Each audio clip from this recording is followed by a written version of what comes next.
Salut à toi, bienvenue à ICF Lausanne ce matin. Tu vas bien? Ouais, c'est cool, ça me fait plaisir de voir ta belle bouille. Vous êtes tous trop beaux, quoi, franchement. Ces belles gens qui sont dans cette salle. Et on est dans notre série #Jesus, on a beaucoup parlé de jeûne et de prière. Maintenant, on s'est lancé dès cette semaine dernière, derrière nous, dans le jeûne et la prière avec un premier thème. Et du coup, on va continuer dans cette lancée jusqu'à Pâques, même jusqu'à une semaine après Pâques. Et comme l'a dit Elodie, on croit que ça fait une différence quand on jeûne et qu'on prie.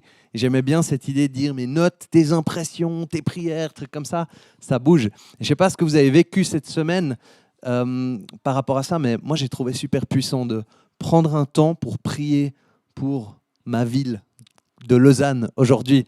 Même si je ne suis pas originaire de Lausanne à la base, mais c'est la ville aujourd'hui que Dieu m'a donné d'atteindre avec son message, avec son amour. Donc, on va continuer sur cette lancée-là. Et aujourd'hui, on parle de croissance. Du coup, on est dans cette thématique de rejoindre les gens avec Jésus. C'est ça notre cœur, en fait. Jésus, c'est notre plus grand trésor. Et on aimerait que le monde entier puisse le connaître et avoir accès, en fait, à ce que lui, il offre. C'est tellement, tellement précieux. Donc, chaque semaine, on va avoir toujours un thème différent pour le jeûne et la prière. Et puis, on est axé mission, développement des gens, nouvelles personnes. Et Rick Warren a une fois dit la phrase suivante: « Une église en bonne santé grandit non pas par ambition, mais par mission. » C'est beau, c'est beau. Parce que on veut voir l'église grandir, mais pour les bonnes raisons. Et j'aime bien, Léo Bigger dit la phrase des fois suivante, il dit « We count people because people count ». Donc, on compte les gens parce que les gens comptent, en fait. Les chiffres, c'est des chiffres, mais en fait, ça représente chaque fois une personne. Et si on voit la personne qui est derrière, c'est ça qui nous intéresse. Et c'est pour ça que la mission d'ICF Lausanne, c'est celle de multiplier des disciples. On parle de... C'est vrai, si on fait ça correctement, ça veut dire grandir, en fait. C'est mathématiquement la conclusion logique de ça. Mais ce n'est pas grandir pour grandir, c'est pour être et faire des disciples de Jésus. C'est ça qu'on a à cœur. C'est ce qui nous motive et c'est ce qui nous anime. Mais alors, comment on fait quand l'Église, elle rétrécit? Peut-être que c'est quelque chose qui vous parle en ce moment. On a vu pas mal de départs, etc. Et je pense que c'est aussi cool des fois de parler de cette réalité-là. Ça ne veut pas dire qu'on n'est pas en train de multiplier des disciples en soi, déjà, et qu'il n'y a pas de fruits. Mais des fois, il y a des saisons comme ça. Il peut y avoir des bonnes raisons que l'Église voit des départs, etc. Il peut y avoir des fois des moins bonnes raisons pour des rétrécissements. Mais ce que je vous propose aussi aujourd'hui, c'est de regarder un peu cette réalité dans la Bible. Parce qu'en fait, Jésus, il l'a vécu aussi. Alors là, c'est plutôt des exemples négatifs. Donc, il n'y a pas tout qui s'applique à notre Église ou au départ qu'on peut voir, si jamais. Mais je pense qu'il y a aussi quand même des choses qui peuvent nous concerner et qui peuvent être vraiment intéressantes pour nous encourager, que même Jésus, en certaines saisons, a vu son troupeau se rétrécir, quoi. On est dans Jean 6, versets 26 à 27. Jésus leur répondit: « Amen, amen, je vous le dis, vous me cherchez non parce que vous avez vu des signes, mais parce que vous avez mangé des pains et que vous avez été rassasiés. Œuvrez non pas en vue de la nourriture qui se perd, mais en vue de la nourriture qui demeure pour la vie éternelle. Celle que le Fils de l'homme vous donnera, car c'est lui que le Père, Dieu, a marqué de son sceau. » Et donc Jésus parle de gens qui sont là, qui le suivent, mais pas pour les bonnes raisons. Ils sont restés sur du terrestre, quoi, de l'humain. Donc Jésus a fait des miracles, mais Jésus dit que c'est même pas pour ça qu'ils le suivent. C'était vraiment juste pour avoir l'estomac rempli. Donc ils sont vraiment dans un truc, ils restent c'est ce que Jésus a fait, il les a nourris. Mais c'est un peu la surface, quoi. Derrière ça, il y a un miracle. Derrière ça, il y a Jésus qui est le pain de vie. Et en fait, tout ça, il passe à côté, quoi. Donc ils sont là pour de l'humain, du terrestre, alors que Jésus leur offre du spirituel et de l'éternel. Et des fois, on suit Jésus un petit peu comme cette foule, pas pour les bonnes raisons. On va un petit peu plus loin dans le chapitre, il y a la suite. On est au verset 66 à 69, cette fois il dit « Dès lors, beaucoup de ses disciples s'en retournèrent. Ils ne marchaient plus avec lui. Jésus dit donc aux 12, « Et vous, voulez-vous aussi vous en aller ?» Simon-Pierre lui répondit, « Seigneur, à qui irions-nous ? Tu as des paroles de vie éternelle. Nous sommes convaincus, nous savons que c'est toi qui es le Saint de Dieu. » J'aime bien cette réponse de Pierre, cette confession de foi aussi qu'il fait à ce moment-là. Et donc ce passage parle de disciples, hein, vraiment de Jésus. Il les appelle des disciples qui arrêtent de le suivre. Et pourquoi est-ce qu'ils arrêtent de le suivre ? Ils arrêtent de le suivre parce qu'il leur dit de quoi il s'agit vraiment, en fait. C'est intéressant, si tu lis ce chapitre, ils répondent, ils disent « cet enseignement est difficile ». Ils veulent juste manger et boire, faire des bonnes bouffes. Hein. Mais quoi, tu es le pain de vie ? Oh, ouais, je sais pas. C'est quoi ce truc, hein ? Bon, je sais pas, ça m'intéresse plus. Allez, on va aller ailleurs où il y a plus de bouffe. Hein ? Et ça peut être la bouffe, mais ça peut être d'autres choses. Hein. Ça peut être, on est là parce qu'il y a une bonne ambiance, on est là parce qu'il y a de la musique cool, ou je sais pas. Il peut y avoir en fait une multitude de choses un peu superficielles qui nous poussent à être dans un cadre spirituel ou faire mine de suivre Jésus. Mais est-ce qu'on le suit vraiment ? Parce qu'il est le pain de vie. Hein ? Parce qu'il est, comme le dit Pierre, il a des paroles de vie éternelle. Qu'il est le Saint de Dieu. C'est ça qu'on a envie d'avoir à cœur. Et alors donc, on sait que des fois, l'Église rétrécit. Mais qu'est-ce que ça veut dire par rapport à nous ? Est-ce qu'on arrête ou on est un peu moins intentionnel pour accueillir les gens ? Non, clairement pas. L'accueil, c'est une de nos valeurs de leadership. On a toujours envie de faire ça bien parce qu'on croit que Dieu nous appelle à être ses mains et ses pieds pour les personnes qui placent autour de nous, pour les uns et les autres, mais aussi pour des nouvelles personnes qui ne le connaissent pas encore. Et il dit même que ce que vous avez fait pour le moindre de ces petits, c'est comme si vous l'aviez fait pour moi. Quand tu sers quelqu'un d'autre par amour et en direction de Dieu, c'est comme si tu le faisais pour Jésus directement, pour lui-même, en personne. Ouh, il y en a qui ont déjà servi Jésus ici ? Ouais, c'est cool, c'est cool. On s'en flatte pas, mais on s'en réjouit. Hein ? Et on est reconnaissant d'avoir pu faire ça, qu'il nous utilise de cette manière. Et donc, on est en mouvement toujours pour accueillir, puis en même temps, on accepte que ça ne va pas toujours marcher, en fait. Si Jésus lui-même, le Saint de Dieu, a vu des gens se détourner de lui, c'est pas qu'il n'a pas bien fait son job. Hein. C'est pas parce qu'il a enseigné des trucs faux. En fait, c'est curieux. Les gens sont partis parce qu'il a enseigné des trucs justes. Il a enseigné ce qui compte vraiment, et il y en a qui n'étaient pas là pour ce qui compte vraiment.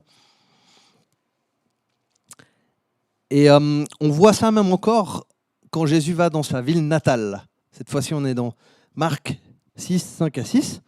C'est écrit « Il ne pouvait faire là aucun miracle, sinon qu'il guérit quelques malades en leur imposant les mains. Il s'étonnait de leur manque de foi. Il parcourait les villages d'alentour en enseignant. » Donc, le ministère de Jésus ne décollait pas dans son bled natal. Ça ne marchait pas ? Même Jésus était limité par l'attitude de cœur des gens. Ce manque de foi, en fait, l'incrédulité. Hein ? Parce que Dieu a choisi de se révéler par ce moyen de la foi en Jésus-Christ, de reconnaître qui il est. Et puis, il y avait cette familiarité dans son bled natal. Ah ouais, c'était le fils de Joseph, le frère de machin. Hein ? Et puis, il ne le voyait pas comme le oint de Dieu, celui qui était venu rendre les captifs libres. Ça pète le lieu de rencontre entre Dieu et les humains. Il n'y avait plus de miracles, ou peu, très peu. La puissance de Jésus se déploie quand on met notre foi en lui. Il y en a qui ont la foi en Jésus, là ? Yeah, c'est cool. Ça, c'est un lieu pour des belles choses qui viennent se poser dans ta vie, qui se produisent. Alors, de nouveau, est-ce que ça veut dire qu'on laisse tomber parce que il y a trop de résistance, l'incrédulité, je ne sais pas. Non, je crois pas. Je crois pas que c'est une excuse pour ne pas rejoindre les gens, en fait, avec cette bonne nouvelle de Jésus. C'est juste une explication sur pourquoi des fois ça ne marche pas. Mais je crois aussi qu'il faut qu'on se remette en question, nous, en tant qu'Église, sur comment on amène cette bonne nouvelle. Parce qu'on n'est pas Jésus, on ne le fait pas parfaitement. Et peut-être qu'on peut le faire parfaitement et des gens se tirent. Peut-être qu'on peut le faire maladroitement et des gens arrivent. Je ne sais pas. Mais en tout cas, on ne lâche pas parce que finalement, on est dans l'amour. On est dans l'amour de Dieu pour nos vies. Et cet amour, il déborde, quoi. On ne peut pas ne pas l'offrir les uns aux autres et à quelqu'un qui en a besoin. Jésus à la croix, c'est la bonne nouvelle, quoi. Ça change notre destinée éternelle et ça change notre réalité terrestre. Il y a une liberté et c'est un chemin d'entrer dans cette liberté, mais il y a une liberté qui est disponible, qui est là, à cette croix, qui est le plus beau truc au monde entier. Come on. Et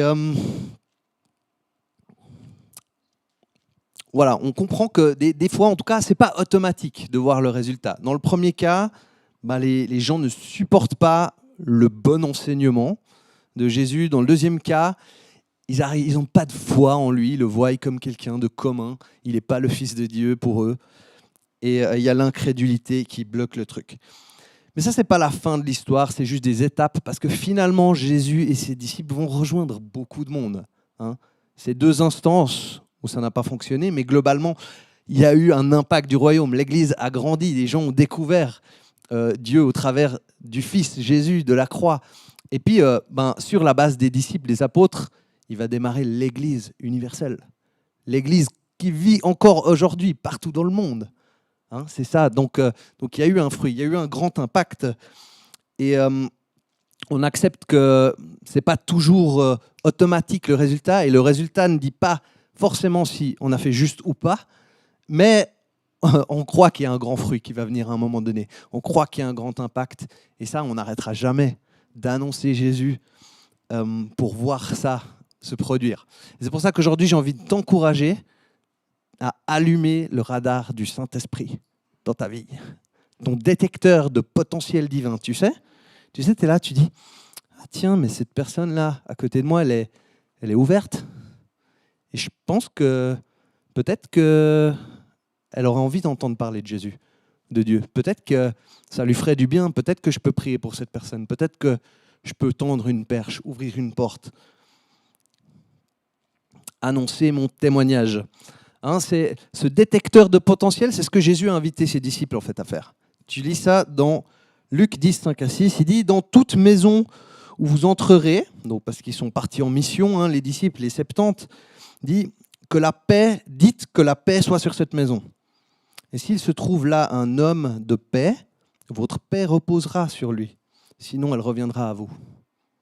Okay, donc le postulat de base, c'est « Tiens, reçois la paix de Jésus ».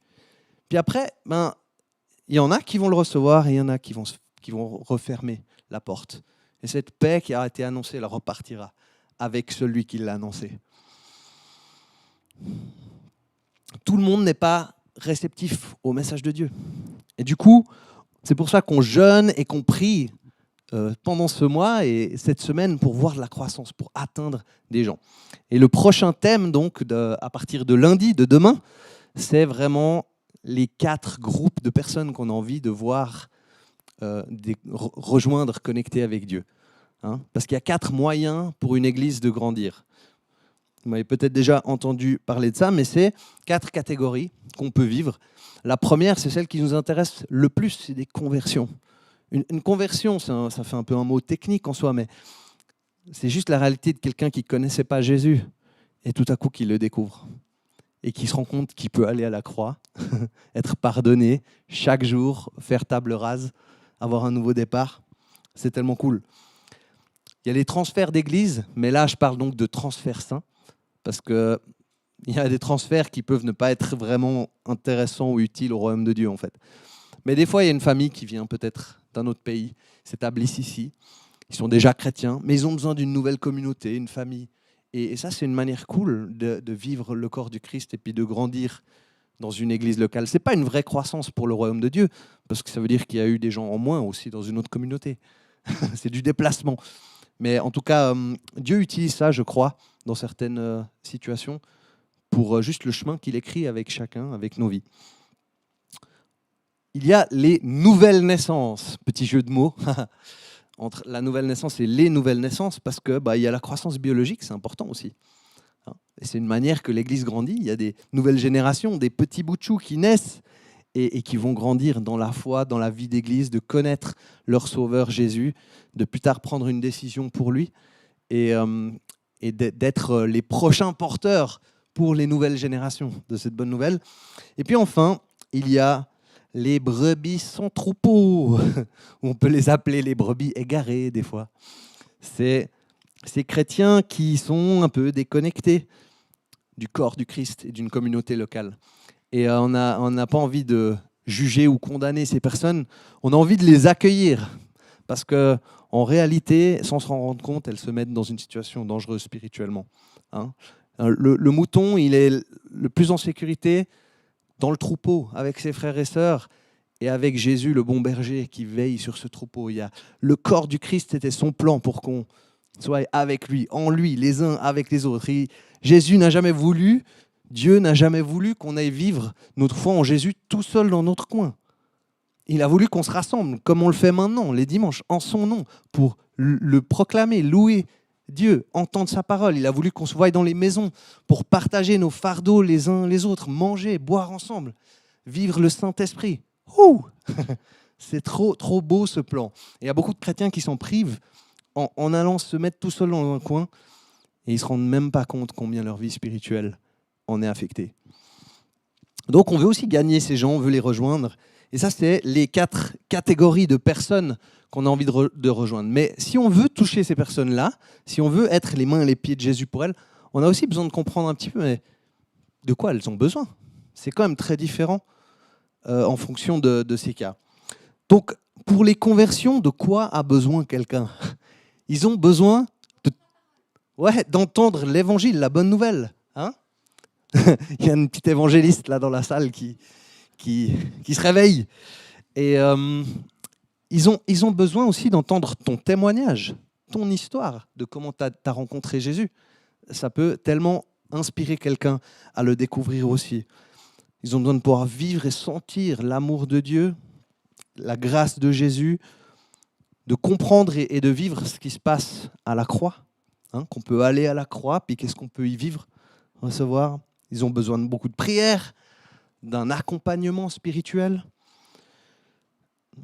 par quelqu'un de plus expérimenté. Ils ont besoin d'être emmenés vers le baptême et puis apprendre, découvrir l'enseignement de Jésus, découvrir la foi, découvrir la Bible. Beaucoup de choses pour quelqu'un dans cette découverte de qui est Jésus. Ils ont besoin de l'église locale, ils ont besoin d'une communauté. Ils ont besoin d'apprendre à savoir qui est Dieu et qui ils sont sur cette terre, sous son regard. Les transferts saints, ils ont besoin de quelque chose de très différent. Ils sont déjà convertis, ils sont déjà en chemin, ils connaissent ce Jésus, mais ils arrivent dans un nouveau cadre et ce qu'ils ont besoin, c'est d'aide pour intégrer cette famille. Ils ont besoin de comprendre peut-être la vision de l'Église, sa mission, la culture, et ils ont besoin d'une communauté, ils ont besoin de développer des relations, des amitiés, d'être plugués. Ils ont besoin peut-être de trouver leur place aussi dans l'Église, un terrain de ministère pour vivre la foi en action au service de Dieu et des autres. Ils ont peut-être besoin d'un groupe de maison et finalement juste pouvoir continuer à grandir sur le chemin. Les nouvelles naissances. De quoi on a besoin pour des nouvelles naissances ? Il faut papa et maman qui se retrouvent de manière spéciale. Non, blague à part, pour qu'il y ait de la croissance biologique, il faut que dans l'Église, ce soit un endroit aussi où des couples se forment. Tout simplement, que des personnes se trouvent, puissent avancer, se marier, et, si Dieu le permet et bénit de cette manière-là, fonder une famille. Ils vont avoir besoin de soutien pour cette phase, de vivre ça avec d'autres gens qui traversent les mêmes choses. Ils vont avoir besoin aussi d'un cadre accueillant pour des familles, pour des petits-enfants en bas âge. Et nous, on a envie de faire ça. Et il y a des gens qui se battent dans cette église pour faire ça du mieux possible. Ils donnent vraiment d'eux-mêmes. Ça me touche tellement, c'est trop beau. Continuons. parce que c'est un cadeau, vraiment, pour beaucoup de gens. Les brebis sans troupeau, ils ont besoin de Stéphane qui vient leur botter les fesses. Non, je rigole. Des fois, j'aime bien un peu faire ça, mais il faut que je fasse attention. Non, ils ont besoin d'être challengés dans leur foi. Ils ont besoin de chrétiens plus matures qui peuvent les accompagner. Peut-être qu'ils ont besoin de guérison et encore de transformation, parce qu'il y a une raison qui fait qu'ils sont esseulés et qu'ils ne sont pas dans une communauté en train de vivre tout ce plan de Jésus pour le corps du Christ. Hein. Donc, faut qu'on puisse rejoindre aussi ces personnes comme ça, leur permettre d'avancer dans une nouvelle compréhension de leur foi, peut-être. Et puis, puis finalement, juste vivre les relations, les amitiés, la communauté, en fait, c'est une richesse. D'être seul avec ces challenges, franchement, c'est dur, quoi. Moi, je suis tellement content d'avoir un connect group où je peux prier, je peux confesser, mettre des choses à la lumière. J'évite de m'égarer trop longtemps. Il y a toujours quelqu'un pour me remettre un peu sur la voie, quoi. Coco, t'es gentil, mais reprends-toi en main, là. Hein? C'est un cadeau d'avoir ça. C'est de l'amour. Hein? C'est pas de l'indifférence. Et donc la question aujourd'hui, c'est où sont les personnes de paix dans ta vie qui correspondent à l'une ou l'autre de ces catégories? Avec ton détecteur spirituel, ton radar, regarde si Dieu ne te montre pas une personne, une situation, un couple, une famille, un chrétien qui pétouille dans la nature.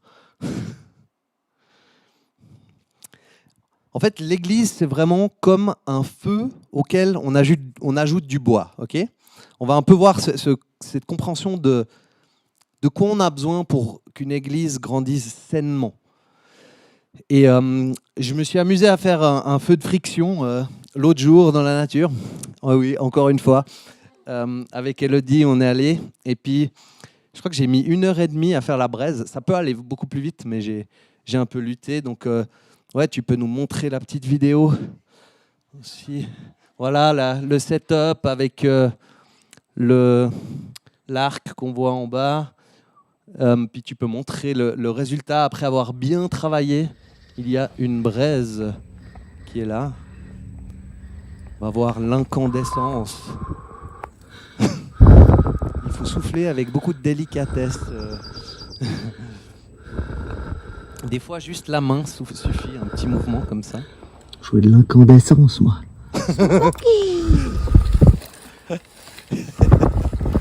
Voilà. Là, ça, on voit un petit peu. Ouais. Ah ouais, on voit. Ouais, c'est ardent. Vous aussi, vous voulez de l'incandescence. Trop bien. Donc voilà, on a réussi à faire la braise. Et puis, Elodie avait préparé un bon petit nid. Et puis... j'ai réussi à le transformer en flamme, mais tout était mouillé et humide, et on n'avait pas bien préparé le reste du bois. Et en fait, finalement, le feu s'est éteint. Et ouais. Et tout ça, 1h30 pour une braise. J'étais content, j'ai vu du feu, tu vois, j'ai réussi. Oh, fire! Mais on n'a pas réussi à le garder. Et ça veut dire quelque chose, finalement. Un feu, s'il brûle pas fort et qu'on ajoute des choses dessus, il meurt. Ça, c'est très intéressant pour la croissance d'église. Si le feu, il brûle pas assez chaud, pas assez fort, on met du bois mouillé, plein de trucs dessus, ça meurt. Et là, c'est une toute petite braise fragile, avec un nid. Et voilà, mon acolyte a préparé le bois de manière... Enfin bref, elle a fait de son mieux ce jour-là, mais ça n'a pas marché. C'est bien parce que ça m'a permis une bonne illustration de prêche. Et donc, on est retourné la semaine d'après, parce que j'aime bien faire ça. C'est un moyen pour moi de déconnecter, déstresser, d'être dans la nature. Le feu, c'est incroyable. Encore plus quand tu l'as fait toi-même avec 2 bouts de bois. Et donc, on a refait une braise. C'était celle que tu as vue tout à l'heure. Et puis ensuite, on a transféré la braise dans le nid. Je crois que j'ai une petite vidéo de ça.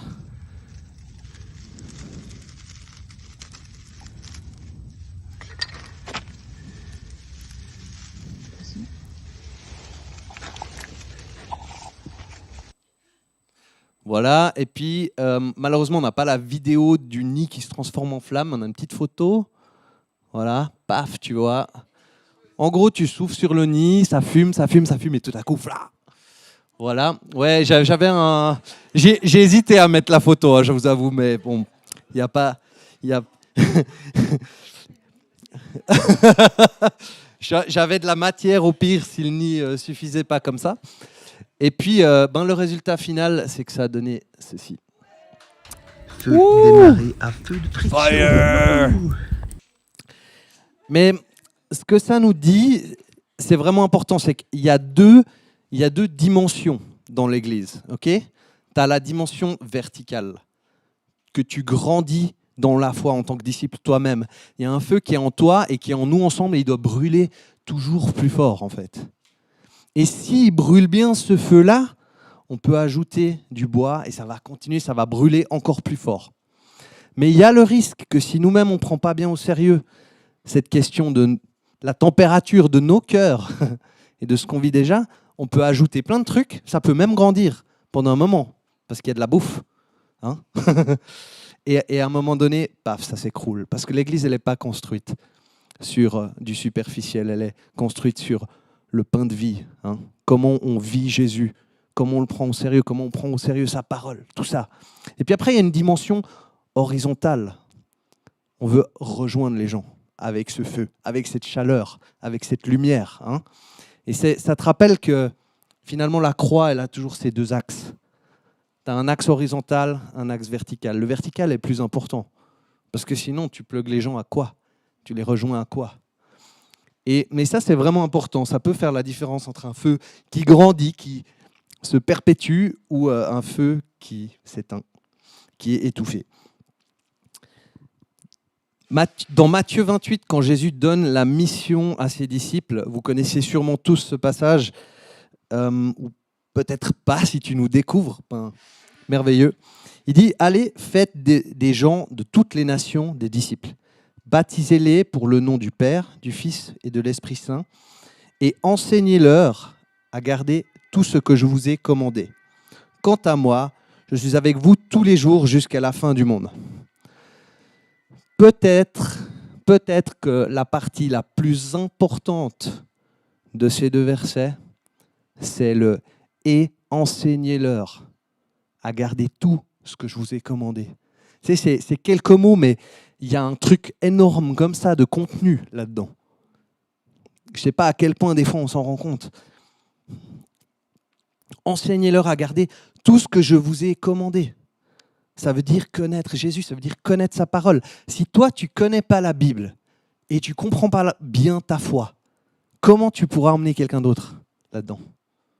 Hein? Il faut savoir quel est l'enseignement de Jésus si on veut pouvoir l'enseigner à d'autres, n'est-ce pas? Et là, je vous dis, les amis, il y a du job. Moi, je n'ai pas fini. Hein. Je ne sais pas pour vous. Est-ce que tu sais ce qu'il a commandé, ce qu'il a ordonné en entier? Ou tu sais des parties? À quel point?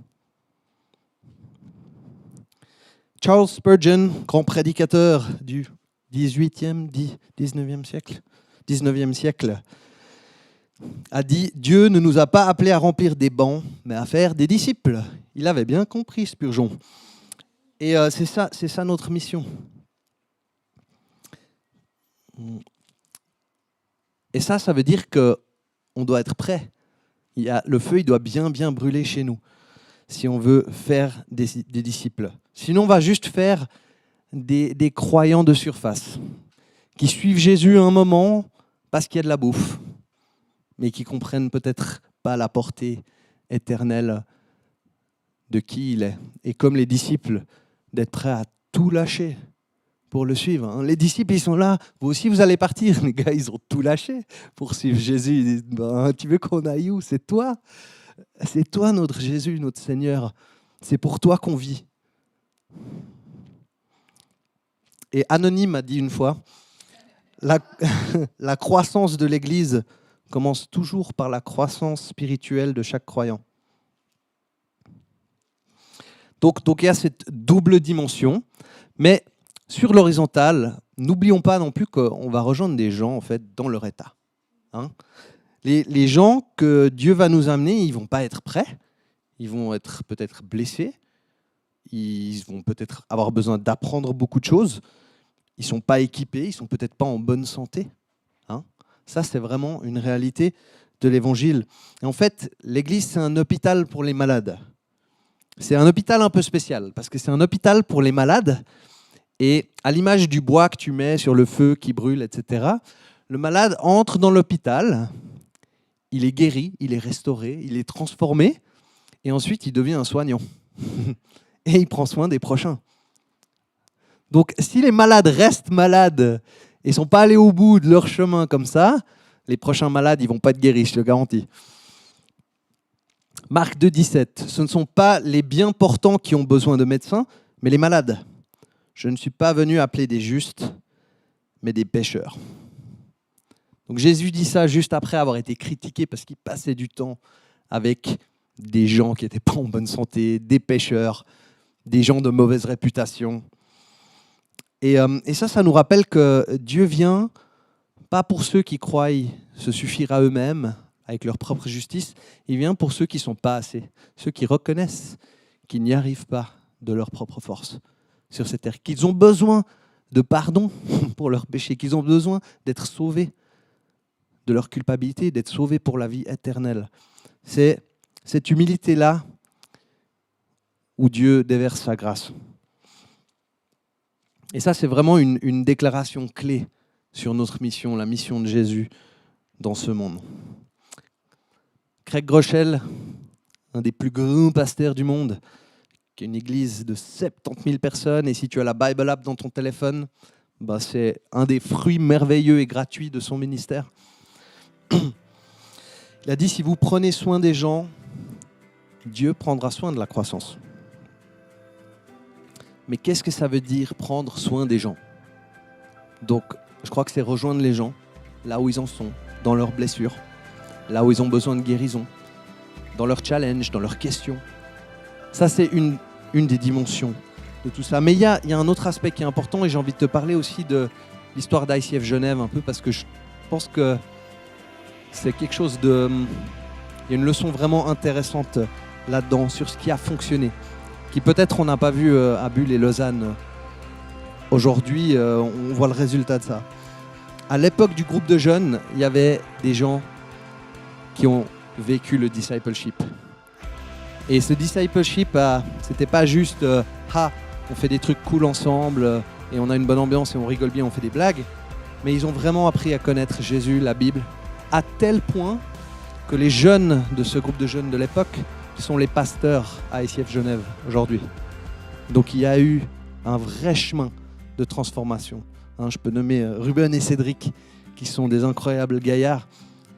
Monica. Il y a beaucoup de pasteurs qui sont sortis de ce groupe de jeunes.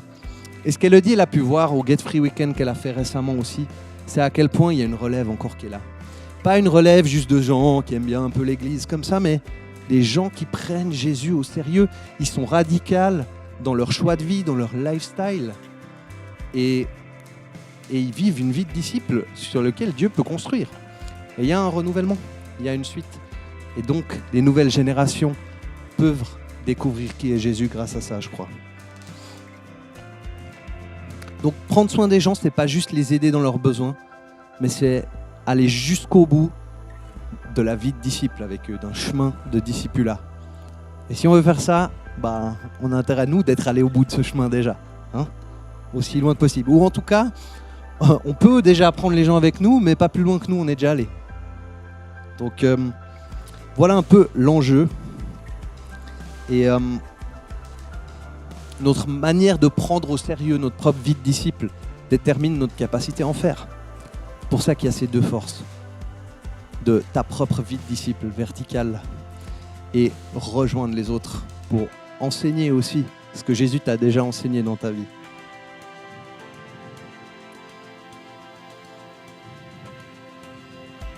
Si on fait ça correctement, l'Église devient un centre de discipleship puissant, durable, qui change des vies pour la vie éternelle et qui transmet la bonne nouvelle de génération en génération pour voir toujours plus de personnes sauvées et connaître Jésus. C'est tellement cool. Et c'est aussi donc pour ça qu'aujourd'hui on jeûne et on prie en ce moment pour rejoindre des gens avec Jésus. Est-ce que tu es prêt pour ces différentes catégories de personnes? Je te propose, prends un temps maintenant. On va faire le temps de face-to-face et où tu peux te poser cette question. À quoi est-ce que je suis prêt pour aider à faire des disciples? Ah bah, peut-être que je dois aussi réfléchir à ces deux axes. Et pose-toi cette question. Comment est-ce que Dieu va t'utiliser? Allume ton détecteur. Demande-lui peut-être de te montrer une personne. Peut-être un couple à aider dans son chemin. Ça peut aboutir sur de la croissance biologique. Peut-être c'est une personne qui ne connaît pas encore Jésus et tu vas juste prier pour cette personne et lui parler de Jésus dans ta vie.